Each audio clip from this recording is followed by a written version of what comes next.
Bonjour mes amours du CE2. Vous me manquez énormément. J'espère que vous allez bien ainsi que vos proches. Alors aujourd'hui, on va découvrir ensemble la dernière leçon dans le thème électricité. On a déjà travaillé la première leçon en classe quand on a parlé des différentes parties de la pile et de la lampe. Et pendant la première semaine du confinement, vous avez travaillé sur les bons conducteurs et les isolants du courant électrique. Aujourd'hui, on va découvrir la dernière leçon. Et c'est parti. Qu'est-ce que c'est?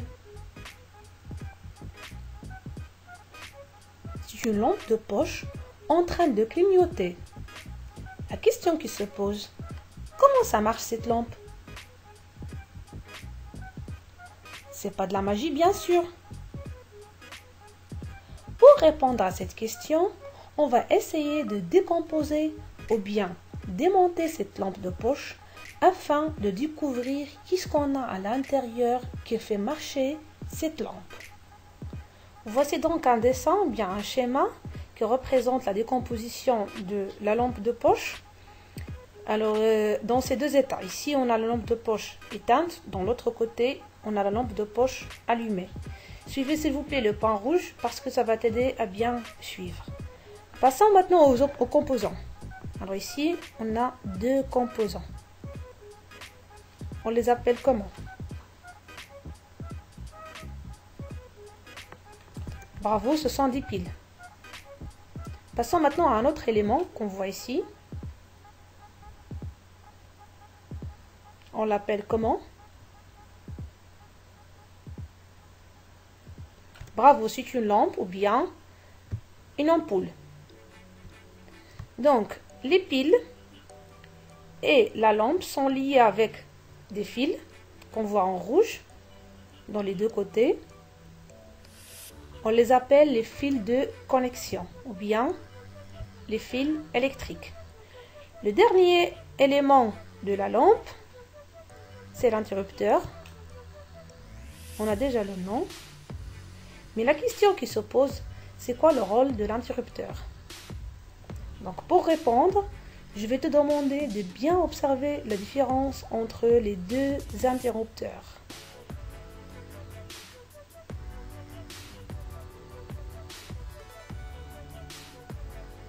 Qu'est-ce que tu as remarqué? Bravo!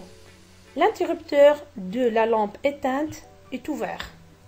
Par contre, l'interrupteur de la lampe allumée est fermé. Donc ici, on a le courant produit par les piles électriques passe à travers les fils. L'interrupteur fermé laisse passer le courant.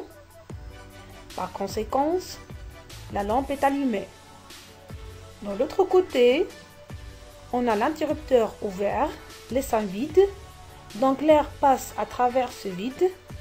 Et on sait que déjà que l'air est un isolant et ne laisse pas passer le courant électrique. Ce dernier n'arrive pas à la lampe. Par conséquent, elle est éteinte. Donc, pour mieux comprendre le fonctionnement de ce circuit électrique simple de la lampe de poche et comment ça continue à clignoter, on va passer au schéma suivant.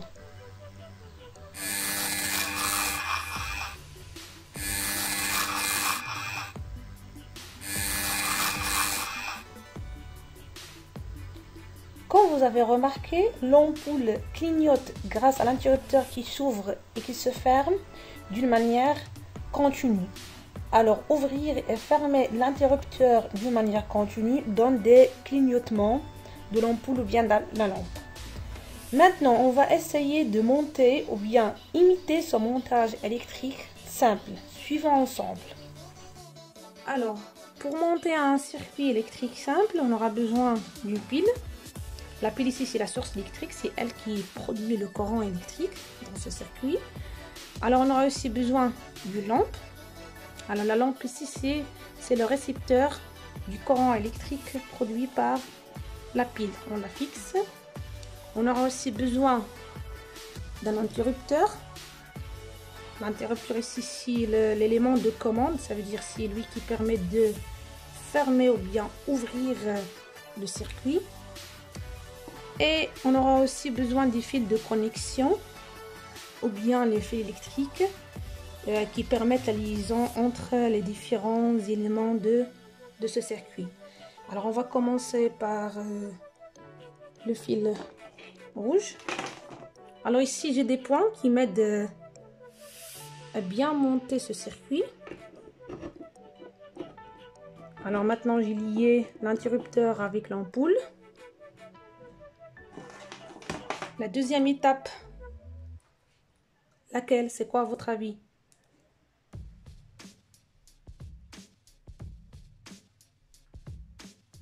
Oui, je dois lier l'ampoule avec une borne de la pile, que ça soit la borne négative ou bien la borne positive, ça donne le même résultat. Et je dois lier aussi l'interrupteur avec la pile.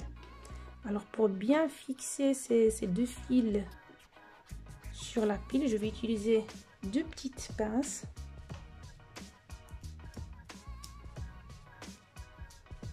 Alors une pince ici dans la borne, vous voyez la borne positive. La deuxième pince, je vais la fixer dans la borne négative.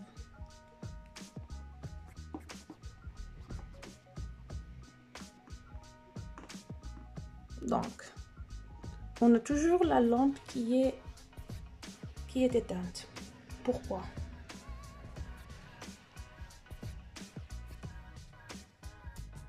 On a tout bien fait, mais la lampe s'allume pas.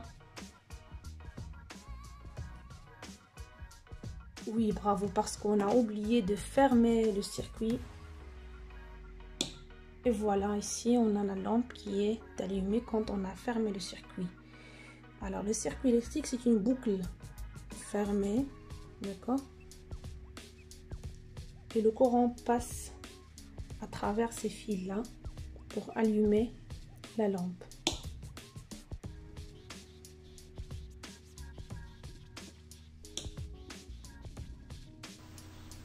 Passons maintenant à la schématisation. Mais c'est quoi une schématisation? Alors, une schématisation, c'est une transformation ou bien une traduction ou bien une représentation par dessin. Commençons maintenant par les fils électriques. Alors, les fils électriques sont représentés par des traits, parfois verticaux ou bien horizontaux, selon le circuit.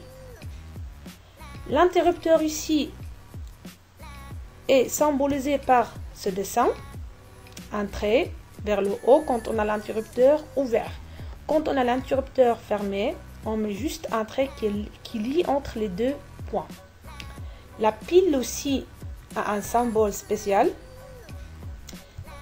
Ça se traduit avec deux traits, un plus long que l'autre.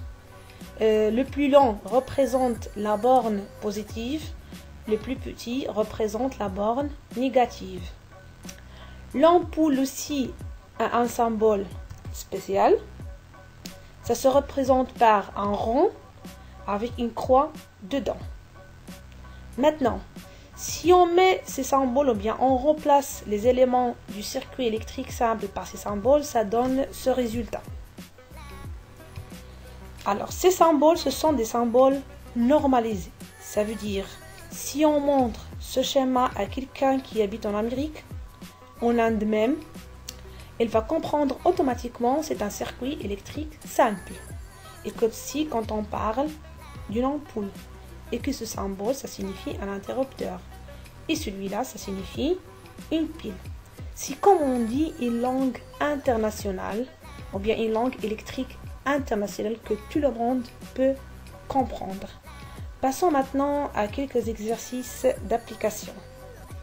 Avant de commencer les exercices d'application, prépare-toi par une feuille, un crayon à papier et une gomme. Maintenant, je vais lire la consigne.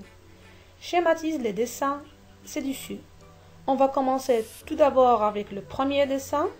On va lire le titre. C'est un dessin d'un circuit avec l'interrupteur ouvert.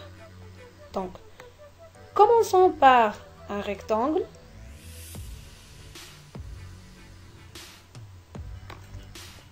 Après, essuie quelques parties.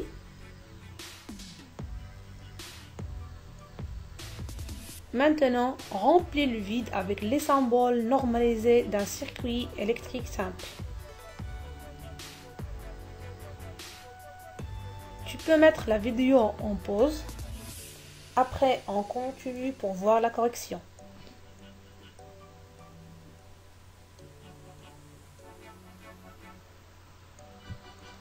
Donc, ça donne ce résultat. Ici, c'est le symbole de la source électrique. Dans ce cas, on a une pile plate. Celui-là, c'est le symbole de l'ampoule, ou bien de la lampe. Et en bas, on a le symbole de l'interrupteur ouvert, parce que c'est mentionné dans le titre que c'est un interrupteur ouvert. Passons maintenant au deuxième dessin. De même, tu peux mettre la vidéo en pause. Après, on continue.